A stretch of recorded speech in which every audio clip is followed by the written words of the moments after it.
নমস্কার, আমি cooking blog page থেকে সকলকে আমন্ত্রণ জানাচ্ছি। আজকের রেসিপি প্রেসার কুকারে মাটন বিরিয়ানি রান্নার রেসিপিটি সম্পূর্ণ দেখার অনুরোধ রইল। প্রথমে আমি মাংসটা ধুয়ে পানিটা ঝরিয়ে নিয়েছি। এই পর্যায়ে দিয়ে দিয়েছি পরিমাণ মতো লবণ, এলাচ, দারচিনি, তেজপাতা, পেঁয়াজ বেরেস্তা, পেঁয়াজ, রসুন, আদা পরিমাণ মতো বাটা, ফেটানো টক দই,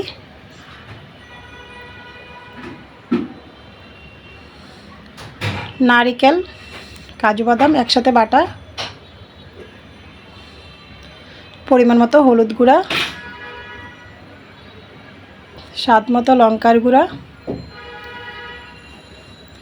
পরিমাণ মতো ধনিয়ার গুঁড়া, জিরার গুঁড়া পরিমাণ মতো, জয়ত্রী, জায়ফল, শাহি জিরা গুঁড়া একসাথে, পেঁয়াজ বেরেস্তা ভাজা তেল, আরও খানিকটা সরিষা তেল,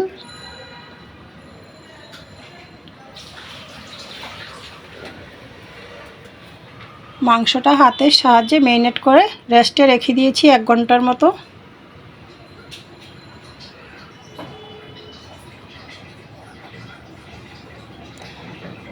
ফিরে আসছি 1 ঘন্টা পর।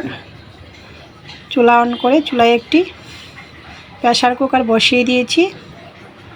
দিয়ে দিয়েছি মাংস, চুলাটা অন করে দিয়ে দিয়েছি। মাংসের পাত্রটি দিয়ে অল্প পরিমাণে জল দিয়েছি। নাড়াচাড়া করে এক্সট্রা একটা ঢাকনা দিয়ে মাংসটা কষিয়ে নেব।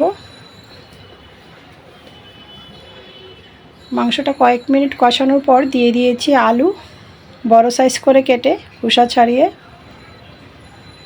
মাংসের সাথে আলুটাও কষিয়ে নিচ্ছি কয়েক মিনিট। আবারও ঢাকনাটা দিয়ে দিয়েছি। মাংসর থেকে যখন তেল ছেড়ে দিয়েছে এই পর্যায়ে আমি দিয়ে দিয়েছি চিনি গুঁড়া চাল, ধুয়ে জল ঝরিয়ে নিয়েছি। মাংসের সাথে চালটা 3-4 মিনিট ভেজে নিয়েছি। দিয়ে দিয়েছি গাজর, স্বাদ মতো লবণ, কাঁচা লঙ্কা স্বাদ মতো, ঘি পরিমাণ মতো।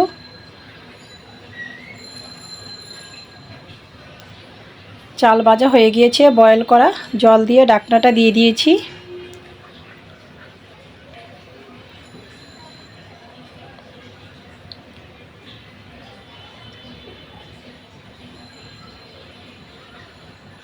অপেক্ষা করব 2 থেকে 3টা সিটি দেওয়া অবধি।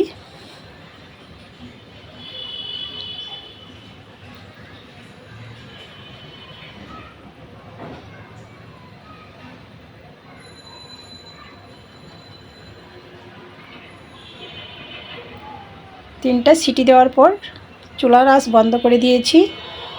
মিনিট 10 পর ঢাকনা নামিয়ে নিয়েছি।